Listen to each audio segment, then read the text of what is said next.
Novo dossiê de mortes e violências contra a população LGBTQIA+, no Brasil, aponta aumento no número de casos no ano de 2021, quando se compara com o ano de 2020. O estado de São Paulo responde por 44% das ocorrências. Confira mais detalhes na reportagem de Larissa Borer.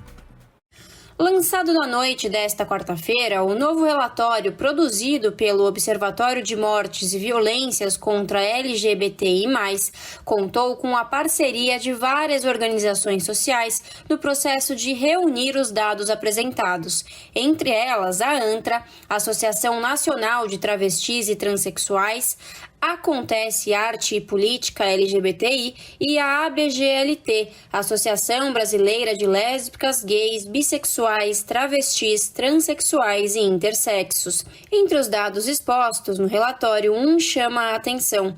O Brasil, pelo 4º ano consecutivo, é o país que mais mata pessoas LGBTQIA+, em todo o mundo. No ano de 2021, o número de casos envolvendo violência ou assassinato desta parcela da população aumentou consideravelmente em relação ao ano de 2020, quando foram registradas 237 mortes. Já no ano passado, foram 316 mortes em todo o país. Para Alexandre Bogas, diretor executivo da Acontece Arte e Política LGBTI+, e um dos 3 coordenadores do observatório, essa diferença em relação ao número de mortes entre os anos de 2020 e 2021 tem a ver com o período mais crítico da pandemia, mas também é reflexo do atual governo, conservador e preconceituoso, que estimula as pessoas a serem violentas e partir para a agressão. Um outro ponto que vale ressaltar é que 2020 foi o ano principal da pandemia, né? Então, naquele momento, realmente, as pessoas deixaram de sair, de trabalhar, de muitas questões de se envolver, né? A cultura não estava tendo, casas de show, entre outras questões. Então, essa é uma análise específica, porque se a gente olhar no gráfico dos últimos anos, 2020 baixou bem referente aos outros. Então, vale ressaltar isso para a gente também entender como que está esse processo. 2021 começa-se a voltar um pouco mais ao normal a nossa vida, né? Aos poucos a gente começou a ter esse processo, então a gente acaba novamente a se tornar expostos, né, a essas violências cotidianas do dia a dia, né? Então isso também já traz para a gente uma questão, fora que, um outro ponto, já falando sobre essa quantidade de mortes do porquê, né, como eu vejo assim, quando entra 2020 com esse novo governo atual, né, muito difícil para nós, né? Nós também, a população LGBTI+, também ficou com muito medo e procurou se resguardar porque não sabia do que vinha nesse processo. Isso também a gente vê como um reflexo da diminuição naquele momento, né?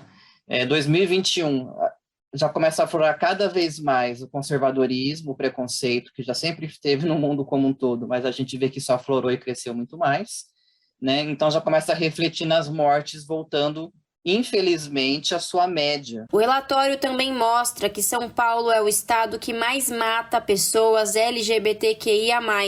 Foram 42 mortes violentas no ano passado. Em 2020, foram 29 e em 2019, 21 mortes.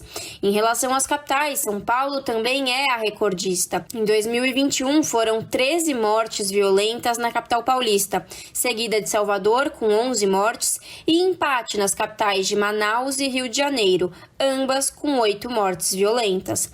Alexandre Bogas, diretor executivo da Acontece Arte e Política LGBTI+, acredita que a educação é o pilar fundamental para acabar com o preconceito.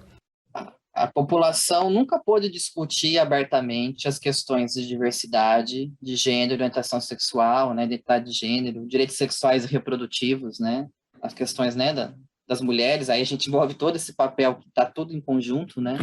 Então, a população já nunca pôde discutir isso abertamente. A gente não consegue discutir isso na nossa família, porque as pessoas não são formadas para isso e não conseguem fazer. Aí vai para a escola, não pode falar, sofre preconceito, assim por diante.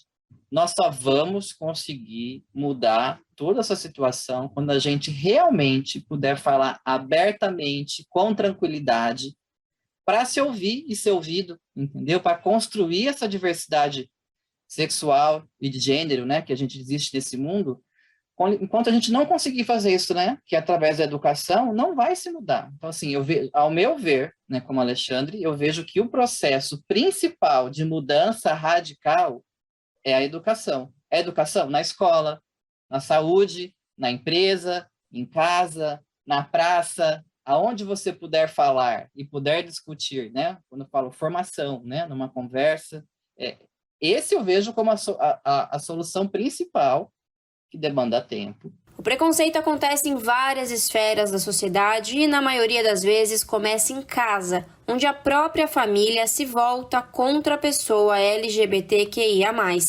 A rejeição também acontece na escola, com bullying que é frequente, no mercado de trabalho e também nos hospitais e postos de saúde. Até para fazer um boletim de ocorrência contra a agressão sofrida é difícil, já que casos de preconceito e violência física e verbal da polícia contra pessoas LGBTQIA+, não são raros. As poucas casas de acolhimento são um respiro para essas pessoas. Em São Bernardo do Campo, região metropolitana de São Paulo, existe a Casa Neon Cunha, que atende mais de 150 pessoas mensalmente. Paulo Araújo, fundador e presidente da Casa Neon Cunha, explica que as pessoas que procuram a residência de acolhimento estão vulneráveis e precisam de uma série de cuidados, entre eles o psicológico. A gente tem um pré-cadastro de pessoas que já são atendidas, que foram atendidas pela casa em algum momento, desde no campo da segurança alimentar, que é na entrega de cesta básica, até no campo psicológico. Então a gente tem esse cadastro dessas pessoas que hoje são atendidas pela casa. E aí o que ocorre? Na maioria das vezes as pessoas são violentadas, né? É violência de todo tipo, desde a violência psicológica, que são pessoas que estão recém-identificadas, que por conta de dar uma homofobia em casa não conseguem mais ficar nesse ambiente, ou mesmo até mesmo são expulsos, e são pessoas também que estão na situação de vulnerabilidade extrema, que estão em situação de rua.